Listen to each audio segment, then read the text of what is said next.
మరువ తరమా. First of all ఈ movie యొక్క స్టోరీ చెప్పాలంటే ఇది ట్రయాంగిల్ లవ్ స్టోరీ. ఇందులో రిషి, సింధు, అన్వి అనే ముగ్గురు వ్యక్తులు ఒకే ఆఫీస్ లో వర్క్ చేస్తుంటారు. సింధును రిషి లవ్ చేస్తాడు, అన్వి రిషిని వన్ సైడ్ లవ్ చేస్తుంది. రిషికి సింధు అంటేనే చాలా ఇష్టం. ఈ ట్రయాంగిల్ లవ్ స్టోరీ ఎక్కడ ఎండ్ అవుతుంది అనేది మిగిలిన స్టోరీ.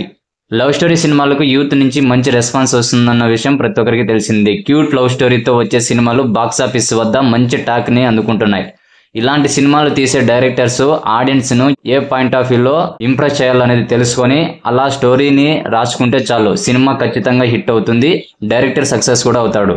ఈ మూవీలో కూడా డైరెక్టర్ ఎక్కడ బోరింగ్ సీన్స్ పెట్టకుండా స్టోరీని చాలా ట్విస్టులతో తీసుకువెళ్ళాడు. ఈ మూవీలో యూత్ ని అట్రాక్ట్ చేసే సీన్లు చాలా ఉన్నాయి. ఇక తల్లి క్యారెక్టర్ లో యాక్టింగ్ చేసిన రోహిణి చెప్పే డైలాగులు అనుకున్నట్లు జరిగితే అది ప్రేమ ఎందుకు అవుతుంది, ఇలాంటి డైలాగ్స్ చాలా ఉన్నాయి. ఇందులో యాక్టింగ్ చేసిన ప్రతి ఒక్క యాక్టర్ కూడా 100% ఎఫర్ట్స్ పెట్టారు.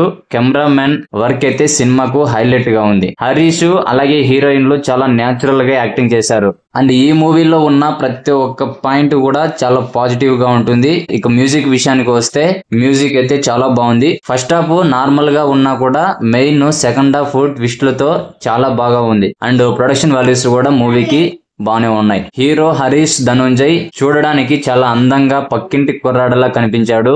అటు హీరోయిన్లు కూడా హీరోకి ఏ మాత్రం తీసిపోకుండా పోటీనిస్తూ బాగా యాక్టింగ్ చేశారు. తల్లి క్యారెక్టర్ లో యాక్టింగ్ చేసిన రోహిణి గురించి ప్రత్యేకంగా చెప్పాల్సిన పని లేదు. ఎమోషనల్ డైలాగులతో ఆడియన్స్ ని బాగా ఎంగేజ్ చేసింది. మ్యూజిక్, సాంగ్స్, అదే విధంగా స్టోరీ బాగానే ఉన్నాయి. మొత్తంగా కొన్ని మైనస్లు ఉన్నప్పటికీ మైండ్ లో గుర్తుండిపోయే ట్రయాంగిల్ లవ్ స్టోరీ ఈ మూవీ. తప్పకుండా చూడండి. మూవీ అయితే చాలా బాగుంది. మూవీ అప్డేట్స్ మరియు రివ్యూస్ కోసం మన ఛానల్ ని తప్పకుండా సబ్స్క్రైబ్ చేసుకోండి.